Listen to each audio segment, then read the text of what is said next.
Salam alaikum, shalom aleichem, que la paix soit sur vous. Bienvenue, mesdames, dans ce 73e épisode du podcast Fini les dettes, votre rendez-vous hebdomadaire pour reprendre vos finances en main. Ici, et vous le savez maintenant, nous parlons d'argent entre femmes, sans tabou ni langue de bois. Aujourd'hui, je te propose un épisode un peu spécial puisque je vais te parler de gestion financière en période de crise. Mais avant d'aller plus loin, je me présente pour celles qui ne me connaissent pas encore. Je suis Malika de Riche, écrivaine, rentière dans l'immobilier, éco-responsable et stratège budgétaire. Entre inflation, guerre avec un S et réchauffement climatique, le monde traverse une période d'incertitude. Et beaucoup de femmes ressentent une profonde inquiétude face à l'avenir. Il y a une chose très importante à savoir avant de commencer, les crises ne sont pas nouvelles. Depuis toujours, l'histoire de l'humanité est faite de cycles, des périodes de prospérité et des périodes de crise, et ce, où qu'on se trouve sur la planète.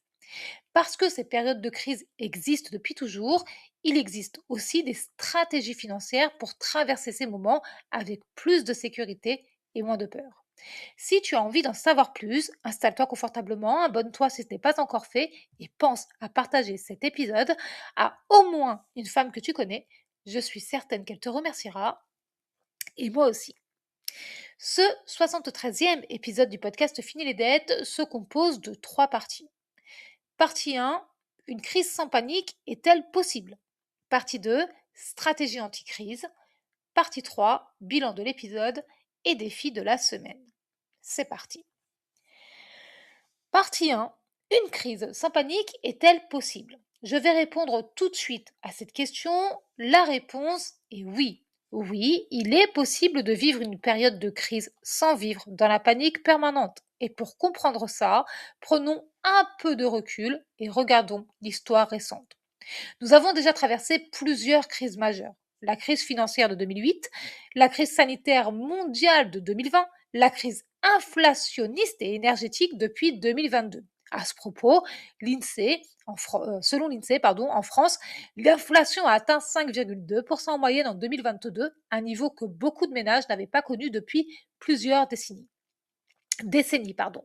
Cela signifie que pour beaucoup de personnes, le coût de la vie augmente plus vite que les revenus et ça crée un sentiment d'insécurité. Mais tu dois garder en tête que la peur permanente ne protège pas. Au contraire, la peur permanente fatigue. Elle brûle l'esprit et elle empêche de prendre de bonnes décisions. Nous vivons dans un monde où l'information circule en permanence. Les chaînes d'information diffusent les nouvelles 24/7, 24 heures sur 24, 7 jours sur 7. Les réseaux sociaux en font de même et amplifient chaque événement. Résultat, notre cerveau est constamment stimulé, saturé par des informations anxiogènes. Bien entendu, il est important de se tenir informé, mais il faut aussi limiter l'exposition à l'actualité. Il faut trouver un juste milieu. Personnellement, je crois que se tenir informé une fois par semaine est largement suffisant pour comprendre ce qui se passe dans le monde. Tu n'as pas besoin de scroller à l'infini pendant des heures, ni d'absorber des informations anxiogènes, stressantes, inquiétantes toute la journée. Au contraire, il est très important de passer du temps dans ta propre vie, dans la vraie vie. Passe du temps avec des personnes que tu aimes et qui t'aiment. Prends soin de ton environnement, écris ou dessine tes pensées. Et surtout, prends le temps de répondre à cette question essentielle. La question est pourquoi ai-je peur? Réponds-y honnêtement. Comme je te le dis souvent ici, personne ne va te juger. Tu prends ton carnet de notes, tu écris pourquoi ai-je peur et tu réponds. Est-ce que tu as peur de perdre ton emploi, de manquer d'argent, de ne plus pouvoir nourrir ta famille, de ne plus pouvoir payer tes factures? Autre chose, écris-le, analyse ça. Identifier la source de ta peur est très important parce que ta stratégie financière dépend directement de cette réponse. Ce qui nous amène tout naturellement à la partie 2 de ce 73e épisode. Partie 2, stratégie anti-crise. Excuse-moi. Maintenant que nous avons pris du recul, parlons stratégie. Et quand je parle de stratégie anti-crise, je ne parle pas de stratégie magique ni perchée, mais d'une stratégie très concrète. Il s'agit d'une stratégie qui consiste à quitter ce qui te met en insécurité pour construire plus de stabilité dans ta vie. La première étape consiste à mettre tes finances en ordre. Cela signifie rembourser ou réduire au maximum tes dettes, te constituer une épargne de précaution, comprendre exactement où va ton argent, quand, comment, pourquoi. Selon la Banque de France, environ 3 millions de ménages français vivent aujourd'hui dans une situation financière dangereuse. Dans la majorité des cas, cette fragilité est liée à un manque d'épargne de sécurité, d'où l'importance d'avoir une épargne correspondant à 3 6 mois de dépenses essentielles. Cette épargne, c'est ton bouclier financier. La deuxième étape consiste à repenser ta sécurité matérielle. Durant les périodes de crise, les actifs tangibles, ce sont ceux qu'on peut toucher. Donc les actifs tangibles deviennent souvent très importants. Il existe différents actifs tangibles, j'en ai déjà parlé dans ce podcast. Il existe différents actifs tangibles très utiles en période de crise, comme l'immobilier, un terrain, un potager, des ressources locales. Si tu es une auditrice assidue de ce podcast, tu le sais déjà, pendant la crise sanitaire, la crise Covid, j'ai créé un potager familial. Et c'est ce qui m'a permis de m'aérer en m'occupant de la terre, de nos plants, de la cueillette, tout en nous créant de très beaux souvenirs. Il faut que tu saches qu'historiquement, dans toutes les périodes d'instabilité, les personnes qui possèdent des actifs réels sont souvent plus résilientes. Et c'est en sachant cela que j'ai acheté un terrain constructible, sans la banque évidemment.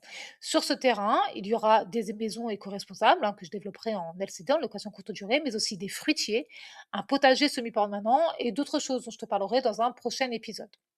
Dans ma stratégie anti-crise, je prévois d'emmener mes activités avec moi, ou que j'aille sur la terre. Alors, pour tout ce qui est fini les dettes, le podcast, le livre et l'accompagnement, c'est assez facile, tant que j'ai mon PC et une bonne connexion Wi-Fi. Concernant l'immobilier, eh bien, j'accepte son ralentissement pendant la crise. Quoi qu'il arrive, ce terrain, les fruitiers, le potager existent et m'appartiennent. Je suis donc moins dépendante que si je ne possédais rien, et donc moins vulnérable durant cette période et plus résiliente. En clair, la stratégie anti-crise consiste à créer un mode de vie capable de fonctionner même en période d'incertitude, pour réduire la dépendance au système. C'est ça le but. La troisième étape consiste à diversifier tes sources de sécurité. Aujourd'hui, beaucoup de femmes dépendent d'une seule source de revenus, très souvent leur salaire ou bien les aides sociales. Mais en période de crise, cette dépendance peut devenir risquée. Et ça, les femmes l'ont bien compris. Nous sommes donc, excuse-moi, nous sommes donc de plus en plus nombreuses à créer et développer une activité complémentaire, des revenus passifs, un investissement immobilier ou une compétence monétisable. Plus tes sources de revenus sont diversifiées, plus ta sécurité augmente.